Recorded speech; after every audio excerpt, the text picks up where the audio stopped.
think tonight there may have been some confusion. This meeting, we're not going to spend too much time to speak about the budget because we're unsure of the dollars we're going to get from the town. The one thing we've noticed in the meetings to this point is there's a ton of rumors. We don't want to fuel the fire with speculation. Until we really know what's going on, we don't want to talk about it too much. We know we're going to get more than we were originally told. We don't know how much. It still has to be approved by town council. But until the town council actually makes that decision, we're kind of in the dark like you people. We're not going to close schools. I don't see any of those big, crazy things going on.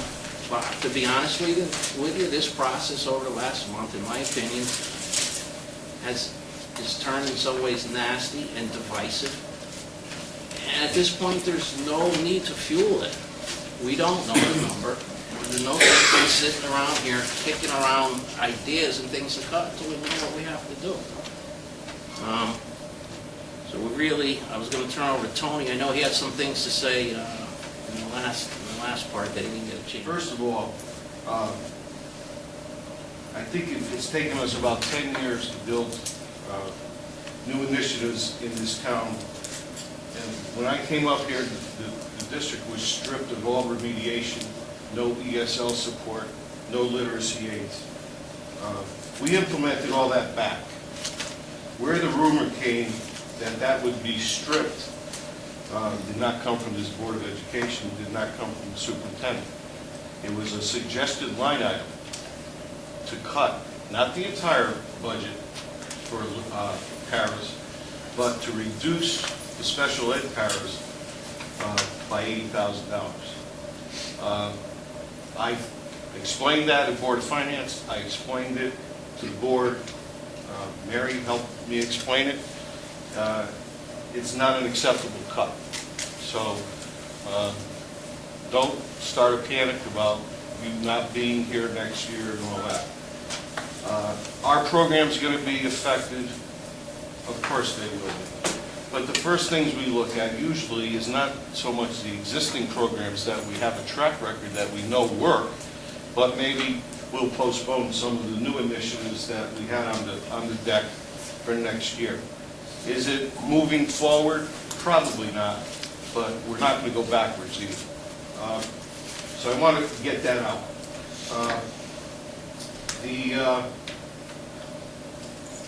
The other thing I think that was important, you know, someone said about how many schools we have, and the fact that we have neighborhood schools and we have principals, administrators in all the schools. That part is true. However, if we're going to be looking at any kind of consolidation, I would say, not so much closing of schools, but a redistricting and a reconfiguration of how we do business, maybe with a realignment of grade levels.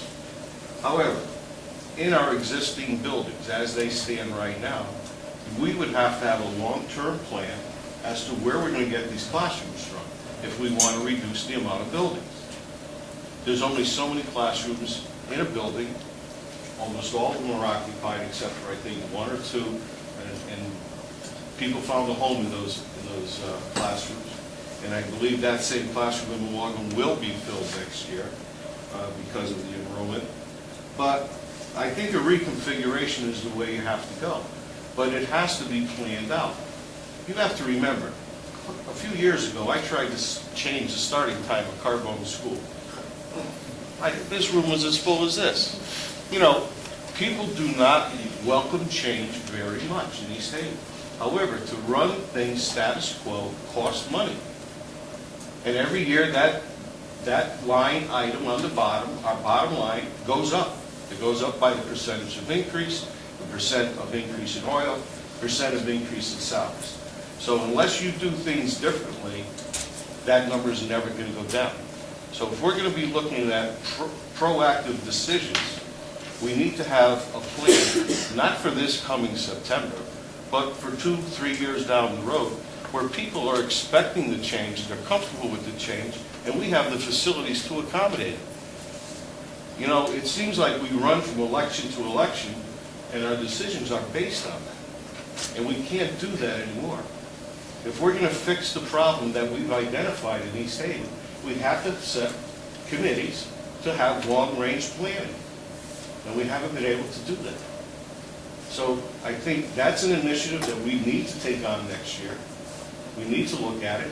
We need to have public comment and input, professional comment from our staff, and let's look at how we can become more efficient. I think that's the things that has to happen. Cutting administration makes that task just about impossible.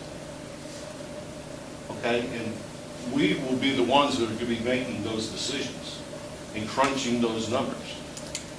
You know, when most districts do a redistricting, they don't subtract an administrator, they add one or two to just handle that project. So, you know, we have to start thinking the way business thinks, but we also have to protect our integrity and the professionalism of our staff. I'm very appreciative to the fact that it went from $750,000 to an offer of $1,350,000. That's about $400,000 less than I received last year, but at least there's some light at the end of the tunnel that's not doom and gloom. And, you know, I think they've been complimenting this administration and this board to say, if anyone can do it on less money, it's us.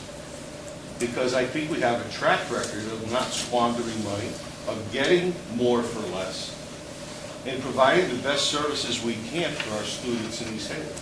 And we want to continue to do that. The presentation in subcommittee before the meeting was about the coaching model, support for teachers in the classroom. That's a new initiative. I don't know if I can go forward with that, with the math and the science, because that's going to mean additional bodies that need to be made. My contractual obligations right now is at $1.4 million. But I also have $420,000 in new hires between the high school and the middle school. That was not in that number. So that's why when I was leaning towards the 1.7, I really thought that would have taken care of some new initiatives at the middle school, which this board has been discussing for quite some time, dealing with foreign language and some elimination of study halls, and some extra classes of need at the high school, and some extra counseling that the principal has recommended for the needs of the high school. So that's where we are. Nothing is in stone right now. We're not going to have a definitive number until the 24th of April when the mayor presents the budget to town council and the town council accepts the number. If the number stays the same, I don't think we need to panic. Okay? If the number should go down any more than what was offered last night, then we could have a problem. But right now, I'm going to trust that the request of the Board of Finance to the mayor will be the number, and that together we'll do whatever we have to do to minimize any loss of programs or jobs. So even if there were a situation where, to cover the Board of Education, I had to issue non-renewal slips, that does not mean that you will not be back in September. It just covers the board in case there is a reduction in staff. Right now, I don't have that answer. I don't have to give them out by April 1st for budgetary reasons.